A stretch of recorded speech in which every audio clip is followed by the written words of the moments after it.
ওকে তো মেরে ফেললো, তারপরে ওরা কি করলো, তার মানহানি করতে চেয়েছে। চিন্তা করুন, ওদের নামে মিথ্যা মামলা দিল। কি মিথ্যা মামলা দিল? আমার ভাইয়ের গাড়িতে 50টা ইয়াবা পাওয়া গেছে। এটি প্রদীপ এবং লিয়াকত, যারা আপনি তো জানেন লিয়াকতই তো 4টা গুলি করলো, প্রথমে 2টা, তারপর আবার 2টা কাছে গিয়ে না অনেক কথা বলেছে সেলফ ডিফেন্স, এগুলো তো মিনিংলেস। তারপরে প্রদীপ এসে, তখনও কিন্তু আমার ভাই বেঁচে ছিল, তাকে ইভাকুয়েট না করে তার গলায় কিন্তু চাপ দিয়ে তাকে মানে মানে শেষ করলো আর কি। হ্যাঁ, তো এইটা যেন এই দুজনের যেন মানে মৃত্যুদণ্ড হয়, এটা আমরা সব সময় চেয়েছি। এবং আলহামদুলিল্লাহ যেটা লোয়ার কোর্টে ছিল সেটা কিন্তু বজায় আছে।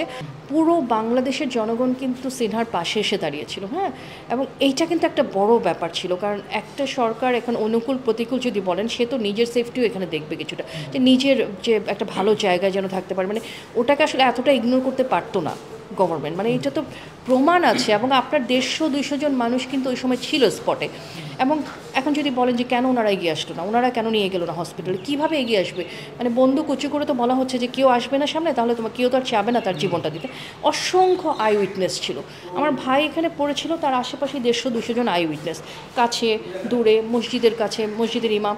সো এতগুলো আই উইটনেসের পরে, এতগুলো 164-এর পরে, এবং এতগুলো সাক্ষীর পরে আসলে এটা সম্ভবও, কিন্তু এটা ডিফিকাল্ট ছিল কিন্তু গভর্নমেন্ট। আপনি যদি বলেন অনুকূল গভর্নমেন্ট প্রতিকূল, সেটা না।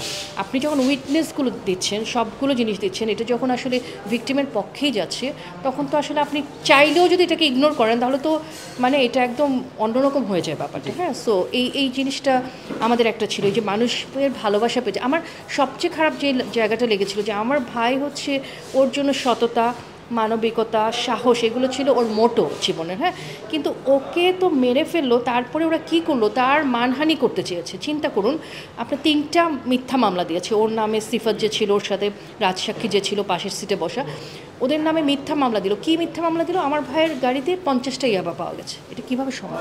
একজন মেজর, 50টা ইয়াবা। তারপর মজার ব্যাপার জানেন যে কি, যেটার মধ্যে ইয়াবা রাখা হয়েছে, ওটা হচ্ছে কালের কণ্ঠ। কালের কণ্ঠ যে পত্রিকাটা থানায় নেয় ওরা, ওই পত্রিকাটাতেই মানে ইয়াবাটা করে আমার ভাইয়ের হচ্ছে গাড়িতে রাখা হচ্ছে। মানে একটা হচ্ছে আপনি তাকে হত্যা করছেন, আবার তার মানহানি করছেন। মানে এগুলো তো ভয়ঙ্কর ব্যাপার ছিল, এবং এই বিচারটা আমাদের মানে পেতেই হতো, বিষয়টা এরকম ছিল আর কি। হ্যাঁ, সমস্যা মানে আমি বলি যে প্রথম যদি আপনি যদি লোয়ার কোর্টে বলেন, যেটা কক্সবাজার লোয়ার কোর্টে, অবশ্যই ভালো কিছুও ছিল, ভালো জিনিসগুলো বলতে হবে। আমাদের যে মাননীয় বিজ্ঞ ডিস্ট্রিক্ট জাজ, তখন মনে কক্সবাজার কোর্টের যে জাজ সাহেব ছিলেন, ইসমাইল স্যার, উনি অনেক নিউট্রাল ছিলেন এবং অনেক সাহসী একজন ব্যক্তি ছিলেন। আমি বলবো এই জন্য, কারণ ওই সময় মানে একটা সরকার ছিল, তাই না, তাদেরকে ইগনোর করে এরকম একটা রায় দেওয়া, মানে নিউট্রালি চিন্তা করে, দুই পক্ষের কথা চিন্তা করে, যারা ধরেন যাদেরকে ওনার মনে হয়েছে বেকসুর, তারা তো খালাস পেয়ে গেছে, যাদেরকে মনে হয়েছে সত্যি অপরাধী, তাদের বিরুদ্ধে যে রায় দেওয়াটা, স্যার অনেক বড় একটা ভূমিকা পালন করেছেন। হ্যাঁ, সো এইটি প্রায় 2 বছর, মানে হাইকোর্ট ডিভিশনে আমরা যখন আসলাম, আপিলটা করলাম, আমি যে কাগজপত্র সাইন করে গেলাম, মানে ওই পর্যন্তই। তারপরে কিন্তু একটুও মুভ করছে না। এবং আমি কোথায় যাব? আমি একটা বোন, আমি তার বোন, আমি কোথায় যাব? কোনো জায়গায় তখন আমি বুঝতে পেরেছিলাম একটা জিনিস, আমার মনে হচ্ছিল যে এটা শুধুমাত্র লোয়ার কোর্ট থেকে অনেকটা, হ্যাঁ বিচারটা হয়েছে লোয়ার কোর্টে, কিন্তু তাহলে কি এটা লোক দেখানোই ছিল যে লোয়ার কোর্ট থেকে হোক, কিন্তু হায়ার কোর্টে আর আমরা মুভ করতে পারবো না? মানে আপনি যদি দেখেন মানে বিগত সময়, না হলে কেন 2 বছর মুভ করলো না? একটুও তো মুভ করেনি, একটাও তো হিয়ারিং হয়নি, কোনো তো বেঞ্চ বসেনি। আমরা যখন বলতাম তখন আমাদেরকে বলা হতো যে 2016 সালের যে ডেথ রেফারেন্সগুলো, ওই ফাইলও এখনও ওঠে নাই, আপনাদেরটা ওই হিসাবে উঠতে গেলে 2028-29 সাল হয়ে যাবে।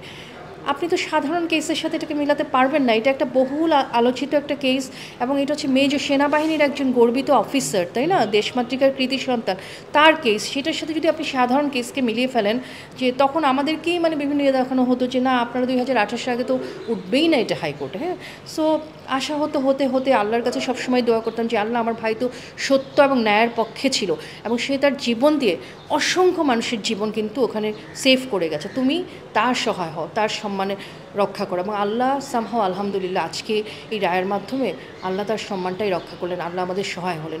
আর সবচেয়ে বড় ব্যাপার, আমরা অনেক কষ্টে আছি আমার ভাইকে ছাড়া, আমার আম্মু অনেক কষ্টে আছেন তার একমাত্র ছেলেকে ছাড়া।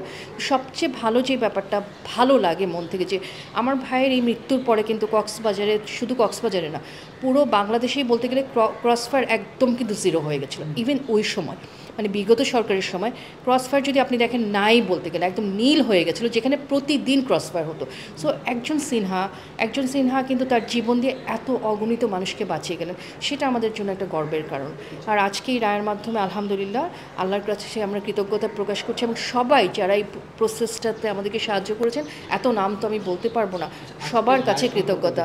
যাদের আপনার যাবজ্জীবন ছিল তাদের যেন এনহ্যান্সমেন্ট হয়, তাদের যেন শাস্তিটা আর একটু বাড়ে আর কি, মানে হতে পারে এটা মৃত্যুদণ্ড হতে পারে, যেহেতু তোমরা তো ছিলেন ওই জায়গায়, তো সেই জায়গাটা তো হয়নি আমাদের। তারপর আমি বলবো আলহামদুলিল্লাহ অন্তত পক্ষে যেই রায়টা হয়েছিল লোয়ার কোর্ট থেকে সেই রায়টা তো বজায় আছে। হ্যাঁ, সো তারপরও আমরা চেষ্টা করবো আবার যখন অ্যাপেলেট ডিভিশনে যাবে যে ওই যে যাদের যাবজ্জীবন আছে এটা যেন এনহ্যান্সমেন্ট হয়, সেটার জন্য অবশ্যই আমরা আপিল অব্যাহত রাখবো।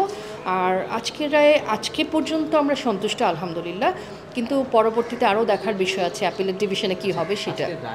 For more updates, follow us on Facebook, subscribe our YouTube channel, get the latest update on www.daily-sun.com.